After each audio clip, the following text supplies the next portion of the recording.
Bienvenidos. En la clase de hoy vamos a desarrollar lo que es la unidad número 12 de nuestro programa de estudio, la cual consiste en medidas cautelares. Primeramente, vamos a establecer lo que es el proceso cautelar. Al respecto, la doctrina establece que el proceso cautelar es aquel que tiende a impedir que el derecho cuyo reconocimiento o actuación que se pretende obtener a través de otro proceso pierda su virtualidad o eficacia durante el tiempo que transcurre entre la iniciación de ese proceso y el pronunciamiento de la sentencia definitiva.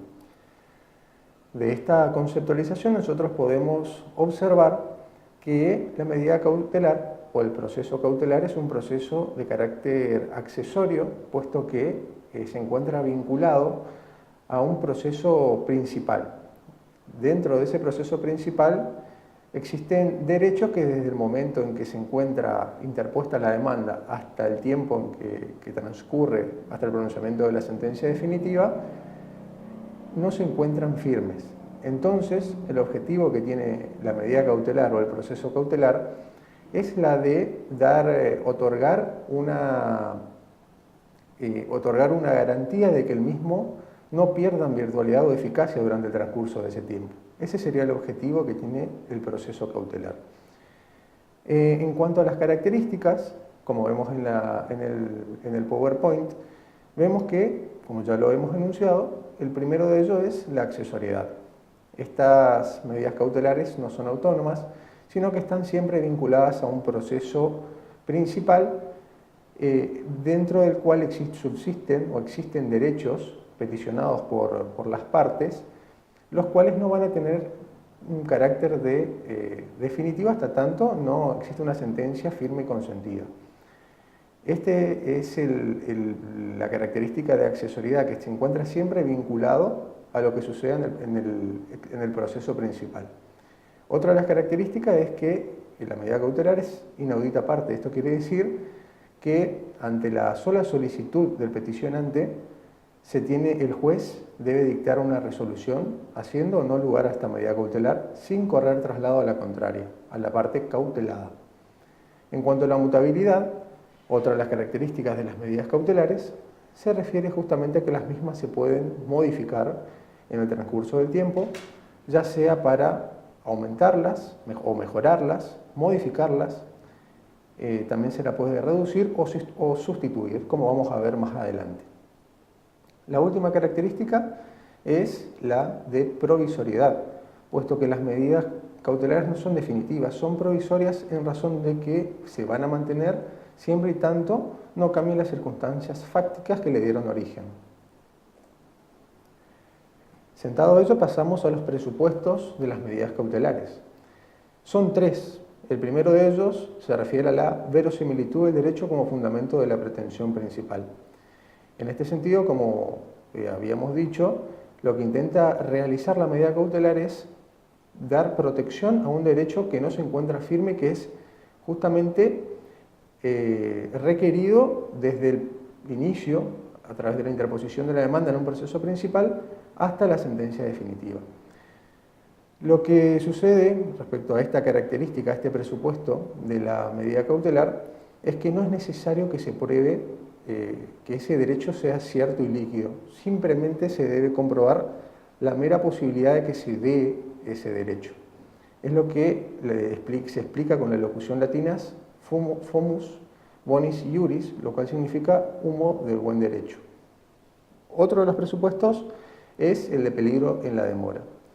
El peligro en la demora es una suerte de fundamento fundamento de las medidas cautelares, puesto que lo que se intenta realizar con la misma es que se frustre, o sea, evitar la frustración del derecho que se puede llegar a dar en ese proceso principal, desde el momento en que se interpone la demanda hasta que se dicte la sentencia definitiva.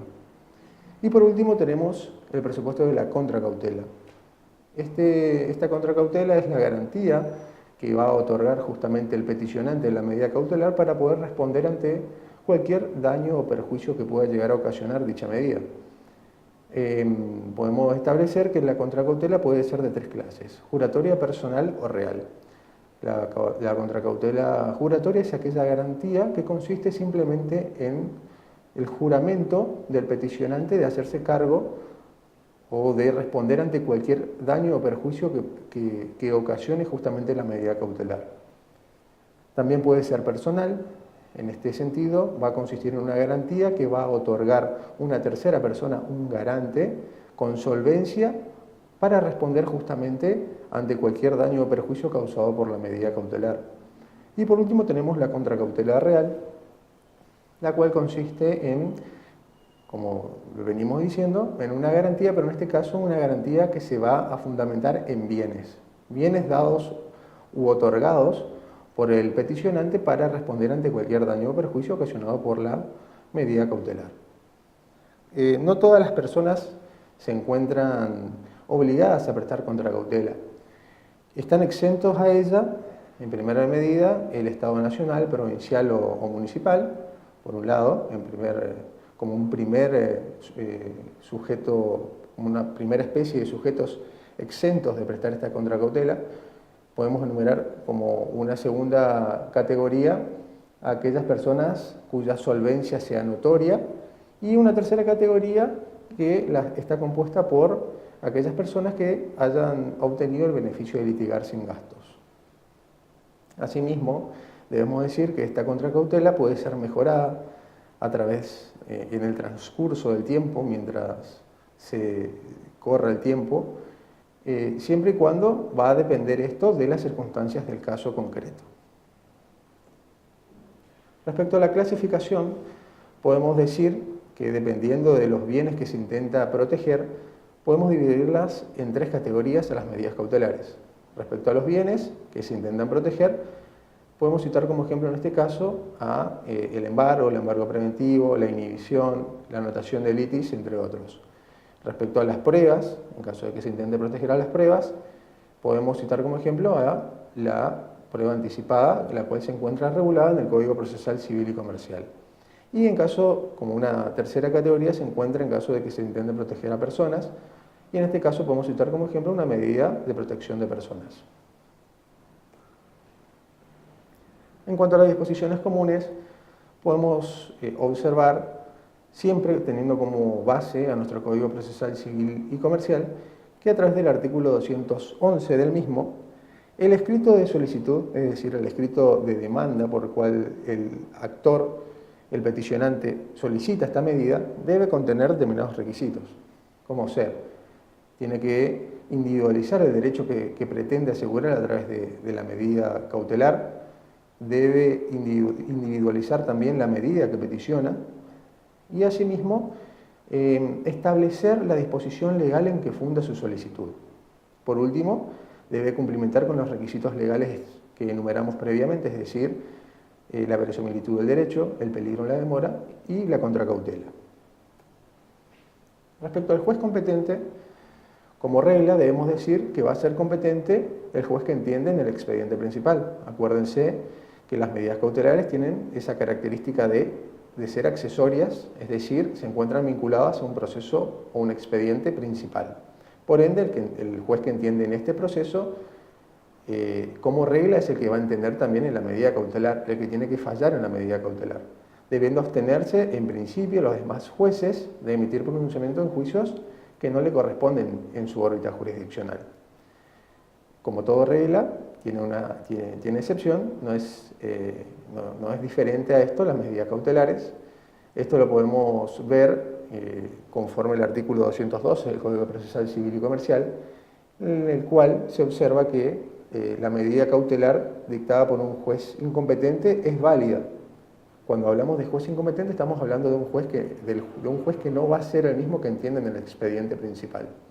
Y va a ser válida pues siempre debe darse preeminencia a la urgencia que la justifica por sobre las normas rituales de competencia, ¿sí?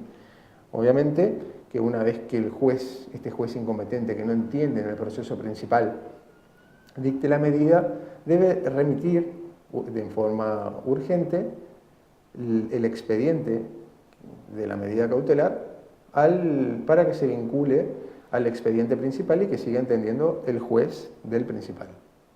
En cuanto a la legitimación activa y pasiva, tenemos que estas medidas cautelares van a ser siempre dictadas para las partes en contra de la parte cautelada y a favor del peticionante. No pueden intervenir terceros en este sentido. En cuanto a los trámites previos, debemos también recurrir a lo que establece el artículo 213 del Código Procesal Civil y Comercial, el cual nos dice que la medida cautelar va a ser dictada con un conocimiento previo disminuido, ¿sí? No se debe realizar un gran aporte cognoscitivo para que el juez pueda emitir o resolver sobre la medida cautelar peticionada. Obviamente que, sin perjuicio de este conocimiento acotado que tiene la medida cautelar previo al dictado de la resolución, justamente la parte peticionante debe de igual manera aportar información para obtener el dictado o la resolución en esa medida cautelar. El artículo 213 nos establece que puede aportar esta información a través de testigos, es decir, que posteriormente se lo pueden citar para que presten su declaración, o a través del acompañamiento de testimonios extrajudiciales.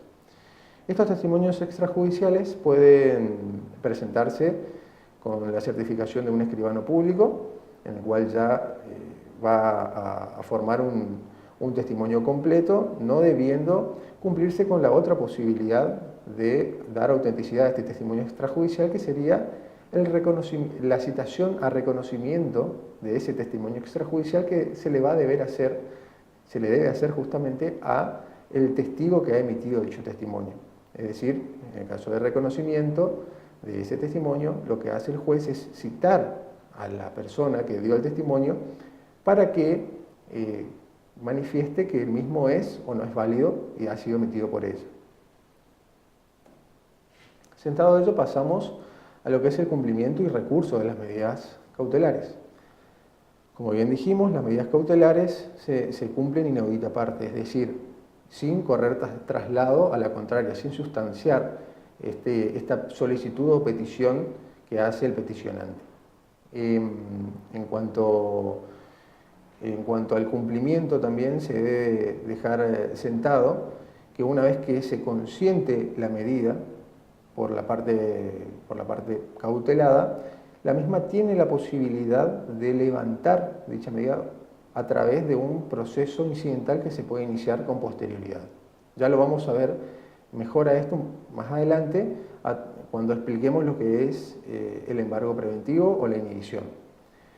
En caso de que no se notifique la medida cautelar, de que haya una ausencia de notificación de la medida cautelar, esto no va a transformar a todo el proceso en nulo, sino que simplemente va a dar la posibilidad de efectuar una posterior notificación justamente al cautelado para que tome conocimiento de todas las actuaciones. En cuanto a la demora de la notificación o de la justificación, en este caso, tampoco lo que sucede aquí es que la persona peticionante va a tener que responder por los daños y perjuicios que pueda llegar a ocasionar dicha medida cautelar. Esta responsabilidad por los daños y perjuicios ocasionados por la medida cautelar es diferente a justamente a responsabilidad que va a tener el peticionante en caso de que haya abusado del derecho reconocido por la ley al interponer esta medida cautelar, ¿sí? Son dos responsabilidades diferentes. En cuanto a la forma de notificación de la medida, debemos establecer también que se puede efectuar en forma tácita o en forma expresa. En forma tácita se va a dar cuando surge de la propia ejecución del propio proceso cautelar, y en forma expresa la notificación se debe efectuar mediante cédula o en forma personal.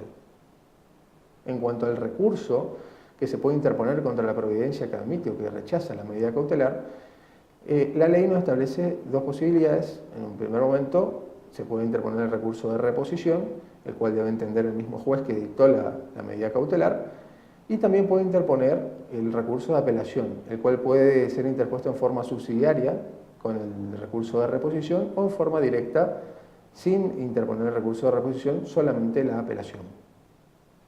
El efecto del recurso de apelación en caso de que se admita la medida cautelar va a ser no suspensivo. Modificación de la medida cautelar. La misma se encuentra, esta situación de modificación de la medida cautelar se encuentra regulada en el artículo 219 del Código Procesal Civil y Comercial, y es una facultad que le corresponde tanto al peticionario como al cautelado. El peticionario puede, en virtud de este artículo 219, puede solicitar la modificación de la medida cautelar, ya sea peticionando una ampliación o una mejora de la medida cautelar o una sustitución de la misma. En cuanto a las facultades del cautelado, también vemos que puede solicitar la sustitución de esta medida cautelar o la reducción de la misma. El fundamento de esta modificación se encuentra más bien amparado, por un lado, a proteger el derecho del peticionario, a fin de que el mismo no quede trunco con el transcurso del tiempo, y por otro lado también, desde la óptica del cautelado, se lo puede fundamentar o justificar en el sentido de no ocasionar un grave perjuicio en los bienes y en las personas del cautelado. De esta petición de modificación de la medida cautelar, ya sea realizada por el peticionario o sea realizada por el cautelado, se debe correr traslado a la parte contraria, ¿sí?, cualquiera sea el caso, por el plazo por el término de 5 días a fin de contestar dicho traslado. En cuanto a las facultades del juez, vemos que las mismas se encuentran reguladas en el artículo 220 del Código Procesal Civil y Comercial, el cual establece que, resumidamente, que el juez puede oficiosamente adecuar o sustituir medidas cautelares para evitar un perjuicio innecesario al deudor, ¿sí? Esto encuentra fundamento en la flexibilidad de la medida cautelar, ¿sí? Las medidas cautelares en este sentido son flexibles, teniendo la posibilidad del juez, ya sea en forma oficiosa o a petición de parte, de adecuar, sustituir, mejorar, ampliar o reducir dichas medidas cautelares. Esta facultad el juez la puede ejercer hasta tanto la misma no haya sido cumplida y notificada. Posteriormente al cumplimiento de la notificación de esta medida cautelar, el juez va a tener solamente la posibilidad de sustituirla, modificarla, reducirla, en caso de que sea solicitada por la parte. En cuanto a la caducidad de la medida cautelar, debemos remitirnos a lo establecido en el artículo 223 del Código Procesal Civil y Comercial, el cual establece que se van a aplicar en 2 supuestos. La caducidad va a operar en un primer momento solo en aquellas medidas ordenadas y hechas efectivas antes de interponerse la demanda principal. Esto es así puesto que en el caso de que la medida cautelar sea interpuesta juntamente con la demanda, ya no se va a tener la posibilidad de declarar la caducidad de dicha cautelar. En cuanto a aquellas medidas que sean ordenadas y hechas efectivas antes de interponerse la demanda principal, tenemos que una vez que se concede, el juez otorgue la resolución en dicha medida cautelar, el peticionante tiene el plazo de 10 días para interponer la demanda principal. De lo contrario, operaría la caducidad de su derecho. Y el segundo supuesto es en caso de que las obligaciones que se pretenden asegurar no sea aún exigible. Esos son los únicos 2 supuestos en los cuales va a operar el instituto de la caducidad. El fundamento de ello viene dado, por un lado, en el sentido de proteger el derecho del cautelado, no dando una herramienta justamente al peticionario para intimidar al cautelado.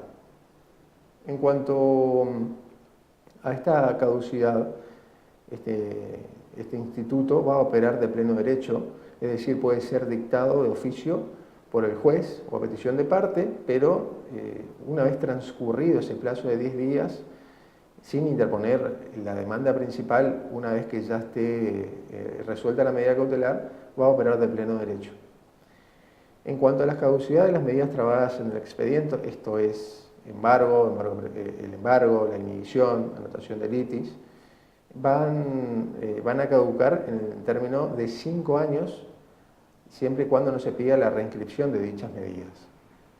Como consecuencia de la caducidad de la medida cautelar, podemos observar que las mismas, una vez que se declare caduca, se va a proceder a levantar las medidas trabadas, las costas van a ser, es decir, las cargas de la imposición de costas, los gastos que haya arrojado ese proceso cautelar van a recaer sobre el peticionante.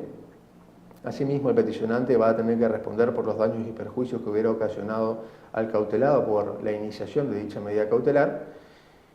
Y como última consecuencia podemos citar que el peticionante tiene la posibilidad de interponer una nueva medida cautelar.